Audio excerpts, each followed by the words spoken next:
In the news tonight, tension rise at GCOM as chair accused of acting unilaterally on election date.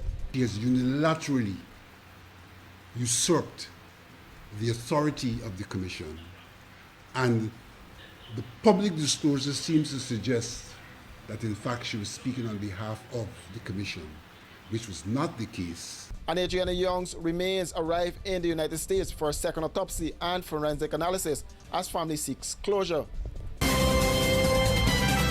Opposition-nominated commissioners at Guyana's Elections Commission are accusing the body's chair, retired Justice Claudette Singh, of unilaterally usurping the power of the commission by advising President Afenali on an election date without full consultation with the commission. At a press conference today, the commissioners voiced their concern over the recent announced date of September 1st, 2025 for the country's general and regional elections, a date made public by President Afenali, who cited advice from the GCOM chair. Commissioner Vincent Alexander stated that according to the revised work plan submitted by the Chief Elections Officer Vishnu Prasad on May 20th, the earliest possible date for the elections was September 22nd, 2025. The CEO brought to GCOM a draft plan for elections on September 22nd. That was the earliest possible date. He contended was the earliest possible date. In that plan, to a large extent, he was observing the normal practices and statutory deadlines. There was some The plan that is now in circulation has reduced the time frame by 21 days, which means internal deadlines have been reduced, many of which would be in contradiction to the custom practice and statutory provisions. Secondly,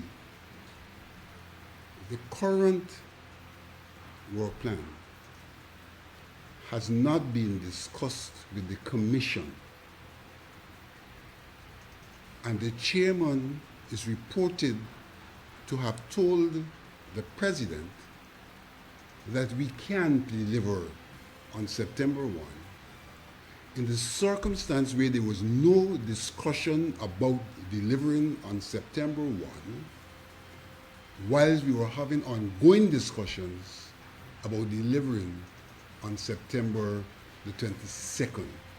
So she has unilaterally usurped the authority of the commission, and the public disclosure seems to suggest that in fact she was speaking on behalf of the commission, which was not the case, because our last meeting we were still discussing a plan that proposed the 22nd, and the CEO was to come back to refine that plan based on issues that were outstanding.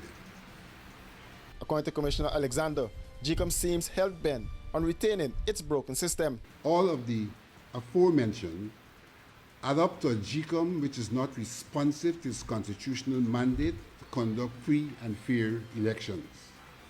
GCOM's conduct has either turned a blind eye on glaring flaws or embraced practices, all of which are inimical to voters' enfranchisement.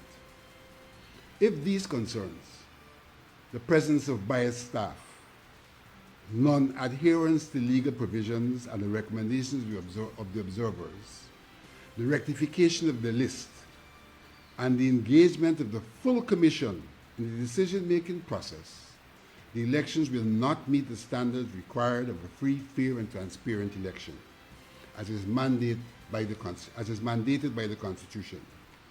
The election will simply be unacceptable, illegitimate, and an undemocratic process. The commissioners noted that the new version of the work plan was circulated late Monday, just ahead of Tuesday's press conference, and has not yet been fully reviewed.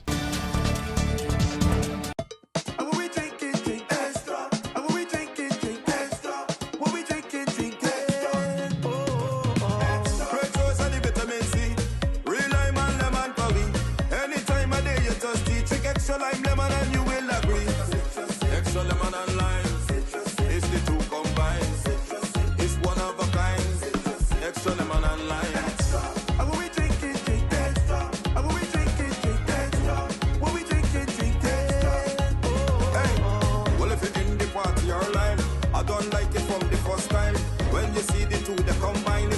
and taste, you will never decline. Extra lemon and lime, it's the two combined.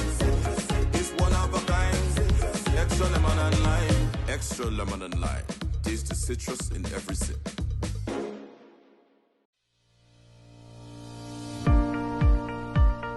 One of the things that would distinguish us from the other guys is our advancement in technology when it comes to security.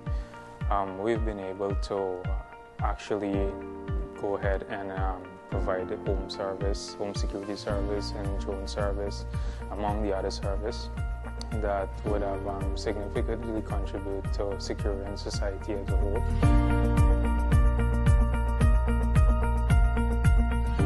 GCOM is currently conducting a national registration exercise. Who can register? Anyone who will be 14 years or older by June 30, 2025 and is a Guyanese citizen by birth, descent, naturalization, or is a citizen from a Commonwealth country living in Guyana for 1 year or more. Where to apply for registration?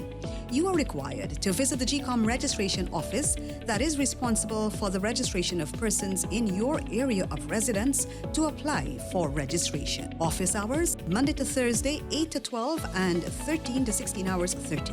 Friday, 8 to 12 hours and 13 to 15 hours 30. The offices will be closed on weekends and holidays. You need to apply for a transfer if you now live at another address since you were registered. This registration exercise will end on May 30, 2025. For more information, contact the GCOM on 225-0277-9 or visit www.gcom.org.gy.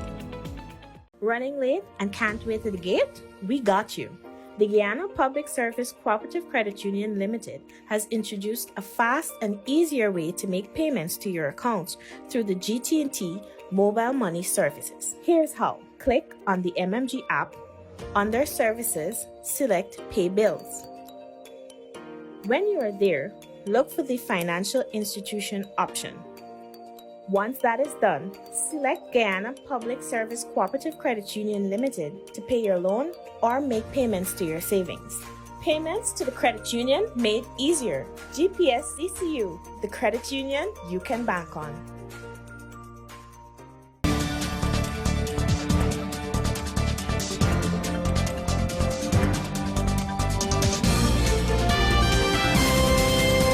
The remains of Adriana Young, the 11-year-old girl whose mysterious death has raised unanswered questions, were flown to the United States on Monday for a second autopsy and further forensic analysis as her family continues to seek clarity and closure. Young's body departed Georgetown Monday morning from the Chelijagan International Airport en route to the United States, where independent medical experts will conduct additional examinations. The first autopsy, which was conducted in Guyana by 3 foreign pathologists, concluded that Young died from jaundice. However, the time of death remains undetermined and the toxicology results are still pending. Young vanished during a family outing at the Doubleday Hotel in Tushen on the west bank of Essequibo. Despite extensive searches of the hotel and its pool, the child remained missing until her body surfaced in the same pool nearly 20 hours later, to the shock and anger of her family and residents. The police falsely reported that CCTV video showed the 11-year-old girl leaving the Doubleday Hotel in a motor car. It was later discovered that the child never left the hotel. Calls for an independent investigation to be conducted into the circumstances surrounding her death by agencies such as the United States Federal Bureau of Investigation, the FBI, Britain's Scotland Yard, or Canada's Royal Canadian Mounted Police have been dismissed by the government. Instead, the government hired a retired Canadian police investigator to work along the Guyana Police Force on their investigation into Adriana's death. Washi. Hi people. Washing made so easy since I found Washi. Washing me use wash me clothes and I can say Washi soap powder wash clothes so nice. Washi soap powder leave your clothes color bright. Washi soap powder leave me clothes smelling nice, of course. So give thanks to Washi soap powder for doing my laundry right. Keep my clothes color bright. Have my clothes smelling nice for sure. I could not ask for more. Comes in lemon and original. It is a washing machine in a pack. Washi soap powder wash clothes so nice. Washi soap powder leave your clothes color bright. Washi soap powder have my clothes smelling nice, of course. Distributors located in the Stabrook Market. Local businessman Adriana Mohammed, recently sanctioned by the United States government, announced Monday that he will be contesting Guyana's upcoming general and regional elections scheduled for September 1st, 2025. Mohammed, who now heads the family-owned Mohammed's Enterprise, declared his candidacy just hours after President finally revealed the official election date during his Independence Day address on Sunday. My fellow Guyanese, today I stand ready to raise my hand, put my shoulder to the task, and dedicate my mind and heart to building a world-class Guyana where every citizen is treated equally, not through buzzwords, but through the hard work of rebuilding trust and forging genuine harmony. Today, we celebrate 59 years of independence across all 83,000 square miles of our beautiful nation, including our magnificent Cinderella County of Essequibo. Every inch of this land belongs to us, and we will never surrender what our ancestors fought so tirelessly to preserve. Forbes Burnham and Cheddy Jagan were men of letters who dreamed of uplifting each and every citizen. They wanted to give their people more and to leave no one behind. They were authentic leaders who understood that a nation's strength comes from its people. Mohammed in his speech made mention of the impact the high cost of living is having on ordinary families. I consider those families who woke with empty chairs at their breakfast tables, missing loved ones who should be here to celebrate with us. I thought of the families who have had to scale back their independence traditions because eggs have become too expensive for egg ball, meat too costly for pepper pot and cook-up. These families are not dazzled by red carpets rolled out for foreign entertainers, and while their own struggles go unnoticed, this is about protecting our children from Madia to Berbice to Letem. It's about lifting our people out of poverty. Now more than ever, we need an independent nation with people-centered leadership that can transform the lives of its citizens forever. But leadership that serves only itself will lift only a handful of people while offering crumbs from its table to the masses. $100,000 is not a fair share for citizens of an oil-rich nation. The answer to genuine love for Guyana is in the heart of every citizen. We must reject tribal voting and embrace a new vision, a truly equal Guyana where all are raised up, all get justice, all get wealth, and where anyone who aspires can run for office and not be hunted and persecuted. For these and other stories, do visit us at our website www.rdproductiongy.com.